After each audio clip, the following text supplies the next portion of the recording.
So we are talking about quadratic forms. And the reason why we say forms is because there's more than one way to write a quadratic function, okay? But we need to remember that all the key features are the same. So if you look here on our quadratic function that's here, notice that we have our axis of symmetry. Yes. Your axis of symmetry goes through your vertex. It's imaginary. That's why it's dashed. Okay. We have our y-intercept, which we're going to always have.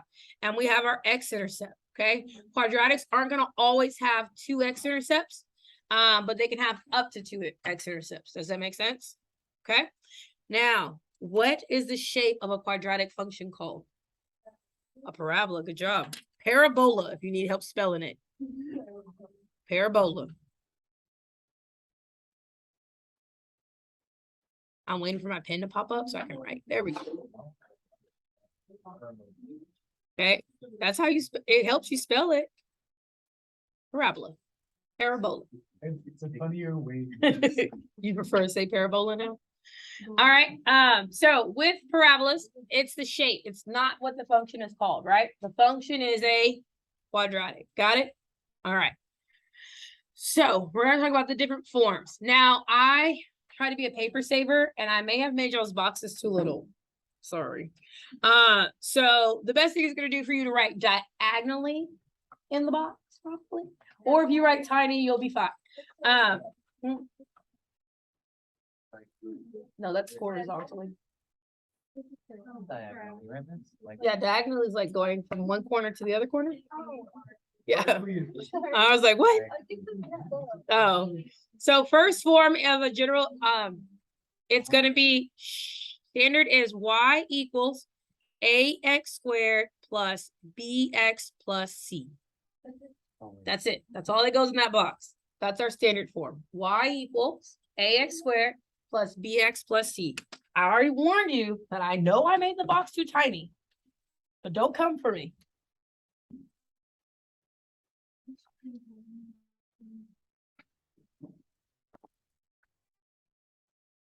All right, did everyone get it written down? Did you make it fit somehow magically? Okay. The beauty, each one has its own key features. The key feature of the general equation is it tells us our A value.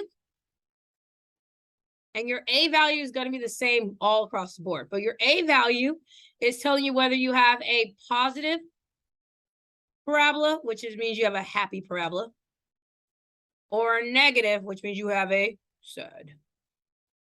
So if A is positive or negative, helps us determine what shape, direction our parabola is going to be. Does that make sense?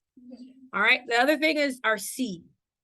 Your C value tells you your y-intercept. So your C value is going to tell you your y-intercept. So your y-intercept is 0, comma, the C value. Those are the two of the benefits of being in standard form.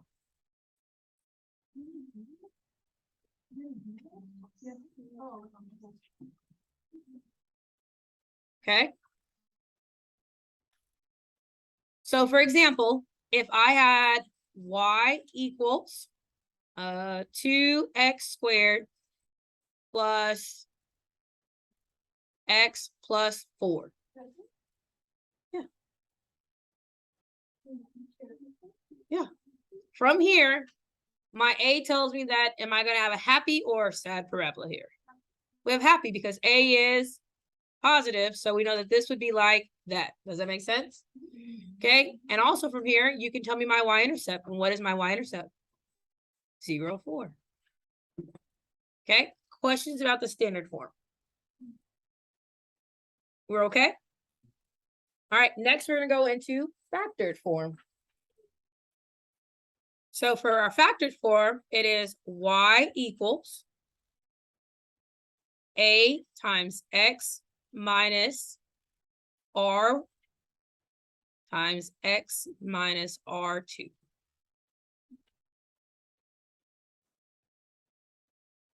And I know y'all are so creative and you're going to make it fit in the box. Yeah. I believe in you. R.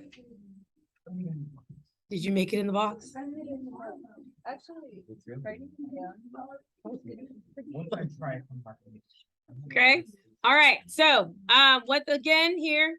That's that R looks a little janky. Let me fix that. I didn't need you to confirm. I admit. All right, so our A is still the same. So A is still telling you whether you are happy or sad, right? Now, what's new here are R's, okay? Your R's are what we call our roots or our x-intercepts. Your roots or your x-intercepts. The roots of the quadratic, okay? In factored form, you can tell your roots. Now, the key thing to remember is that it's always the opposite of what it looks like. So it looks like they're negative, right? But they're not, they're actually positive. So your roots are actually would be R1, comma 0 and R2, comma 0.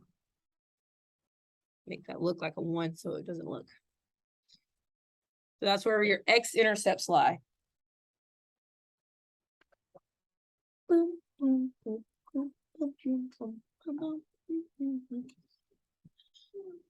So for example, if we had y equals negative times x minus 2 times x plus 3.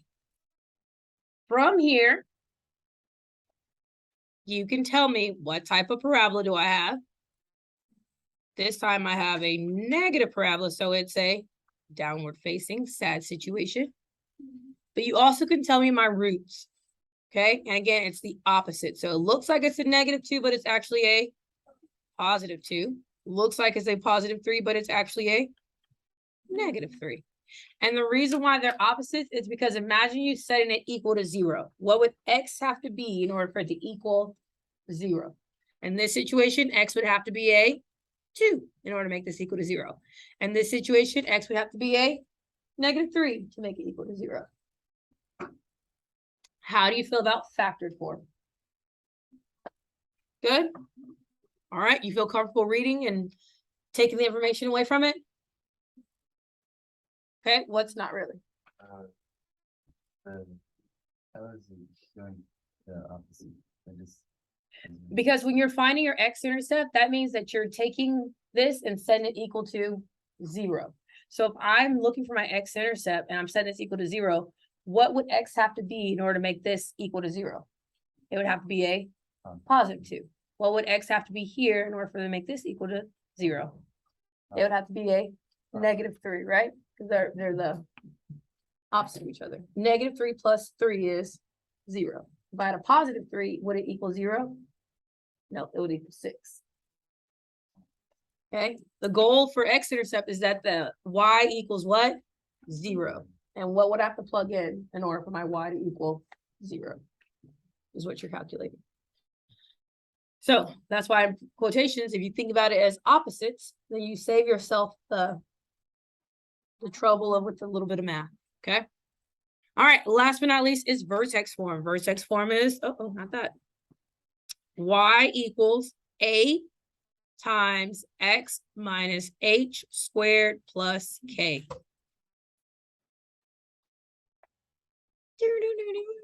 Notice that it also has an A, and guess what is the role of A again? Determine where our shape is open, up, or downward, right? Where we have happy or sad situation.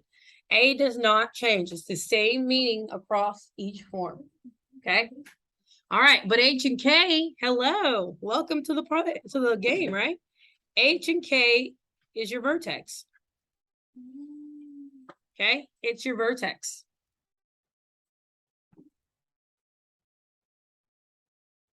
So H and K together is your vertex, and X equals H is your axis of symmetry.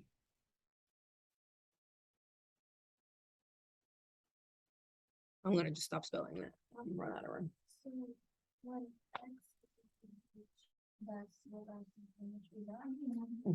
So whatever, yes. So whatever H is, we're going to model it.